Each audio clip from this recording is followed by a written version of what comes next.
May kwento ako. Isa akong babae at single.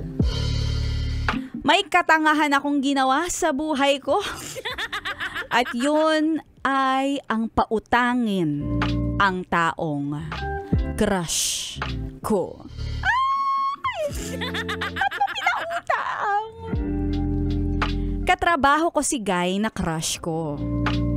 Bulgar naman sa lahat ang pagkaka-crush ko sa kanya. Tapos, close kami ha. Minsan nga nagsasabay pa kami pag pauwi dahil parehas lang kami ng sinasakyan na jeep. Ano naman? Single ako. At single din naman siya. Yun ang alam mo.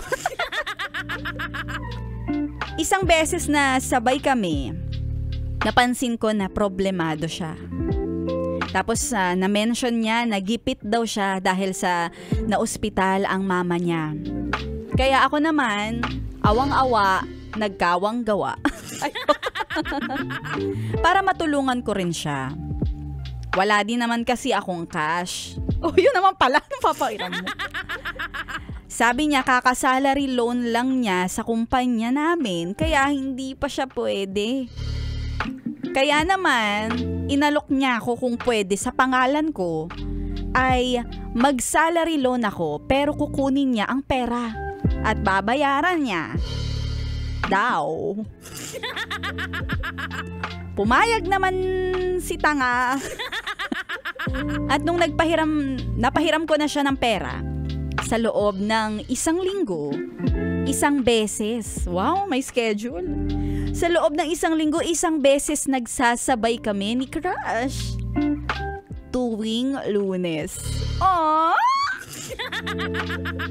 Madalas siyang magyaya sa mga tusok-tusok. Siya ang taya.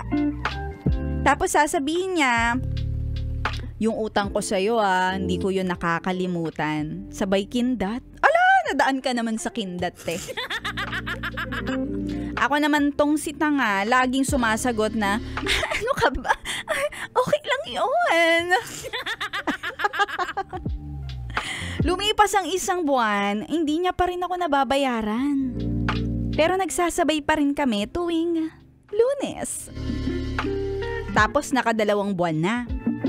Naniningil na ako dahil nakaltasan na ako sa sweldo ko. Dahil sa salary loan na pinautang ko sa kanya. Lagi niya lang sinasabi sa akin, hindi ko nakakalimutan yung utang ko.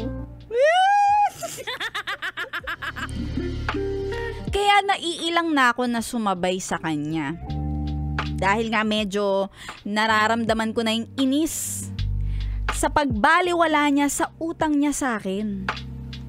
Nawala na ang lambot ng puso ko sa kanya dahil sa tigas ng mukha niya, ha?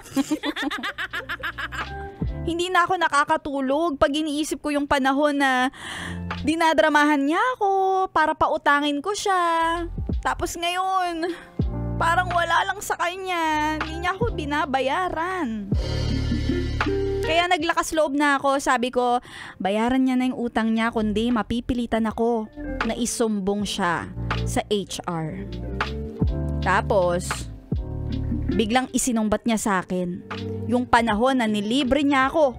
Pati yung pamasahe sa jeep na binayad niya para sa akin na dapat daw, pambasketball niya sana yung oras na yon pero sinasayang niya daw dahil magkasama kami.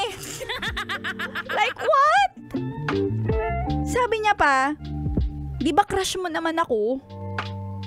Isang gabi, papayag ako magkasama tayo para yun na ang kabayaran ko sa utang ko. Jurot-jurot na lang, pambayad ko sa'yo. Ay, grabe! Saan niya nakuha ang lakas ng apog para alukin ako ng jurot-jurot para pambayad sa utang niya? Napakabaliw.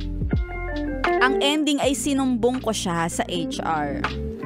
At hindi na ako umasa na mababayaran pa dahil natanggal na rin siya sa trabaho.